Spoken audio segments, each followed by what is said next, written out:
there's a lot of like downer posts, a lot of fucking doomer style posts about working out, where it's like, oh fuck, dude, she fucking, oh man, this like, just real depressing shit. Which, totally not knocking, man. It's mad valid. But when it comes to working out in general, I think, now this is not like a fucking objective statement. This is kind of just my opinion.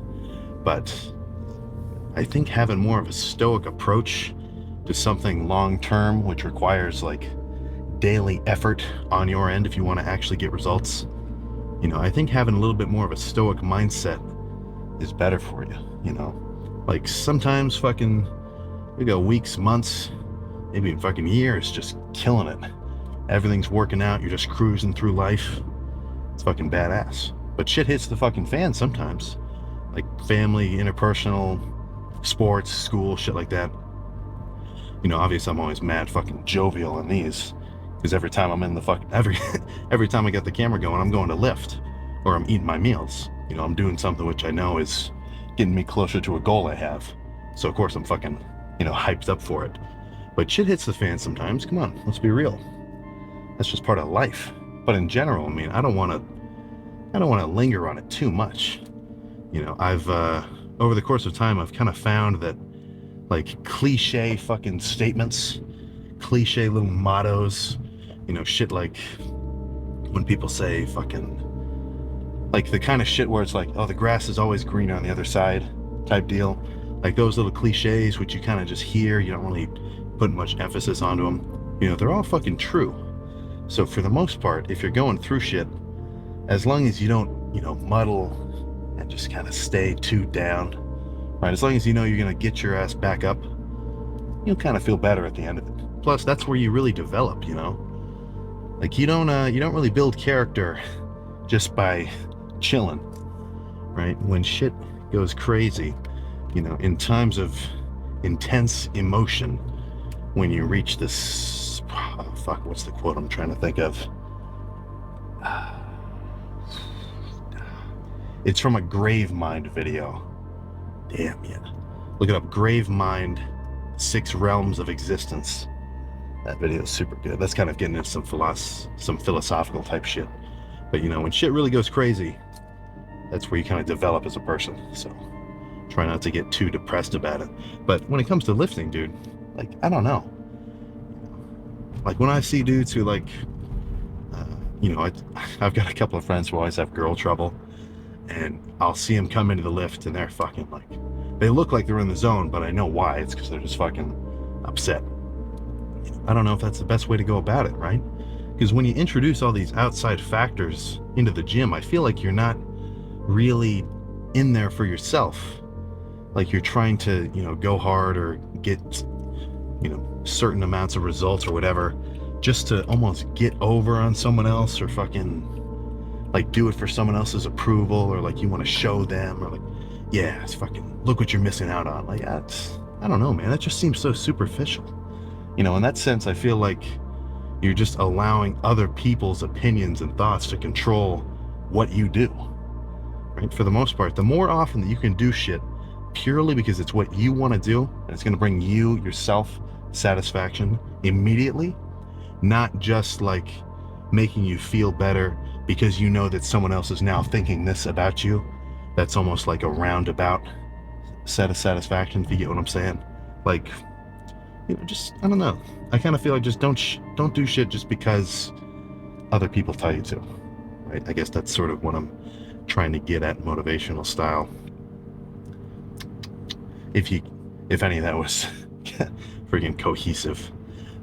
People in religious settings, especially who get arranged marriages, have a 10 times less divorce rate than people who get married for essentially in other ways, who get married romantically. Arranged marriages have a 10 times less divorce rate. You as a young man right now, you may not even be 25 years old. You might not even be thinking about your wife, but the thing is, why not? Because remember what I said before, that it's the long-term decisions that make a man successful.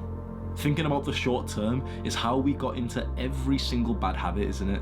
When we got into watching porn, we didn't think to ourselves that first day when we were like 13 years old, what's this gonna be like in 10 years? It was the short term. It's like, it feels good for this hour. How many times have I told you about instant gratification versus delayed gratification? Instant gratification feels good right now, but it often makes our life worse in the long term.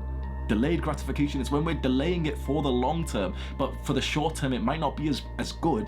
But what we're saying is, you know what, we're men. So if something doesn't feel good right now, it's like, we'll take that sacrifice, we'll take that pain, because for the long term, that's how we become successful. Every big business, every really successful person has been built on some like long-term goals and dreams and actions and sacrifices. You know this.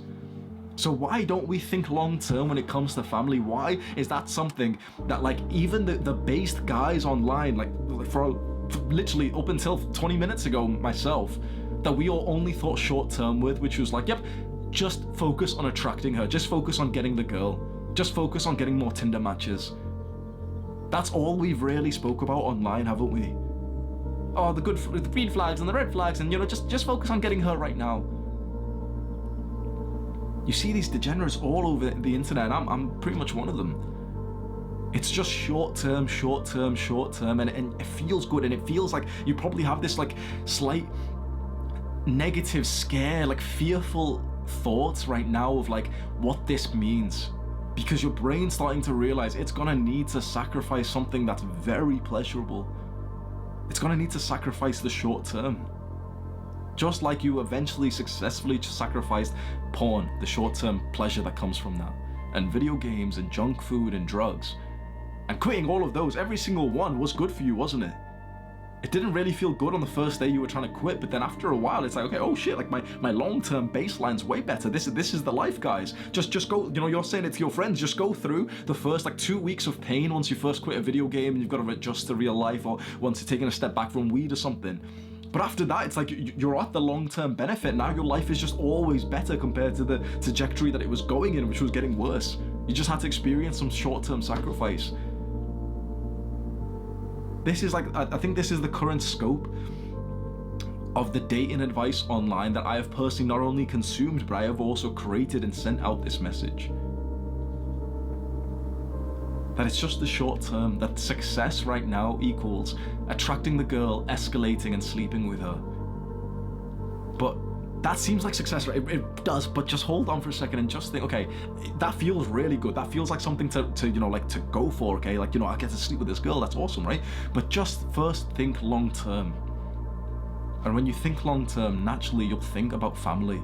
And you can have a different family dynamic. No one's like, you know, forcing you that you've got to have whatever it is, right? You can have whatever like family dynamic that you want, as long as it's like legal or whatever, right? But that would probably be the best case scenario to think about is, okay, think about the future family that you want. Think about the future wife that you want. And then realize that your actions today line up with that. That you can't just start to ignore what you're doing today and still think that you're going to get that long-term goal. You're still going to get that long. Bro, most people don't actually achieve their goals. Most people don't actually get into the happy marriages. Most people don't get into like happy, healthy families. Why? Short-term thinking.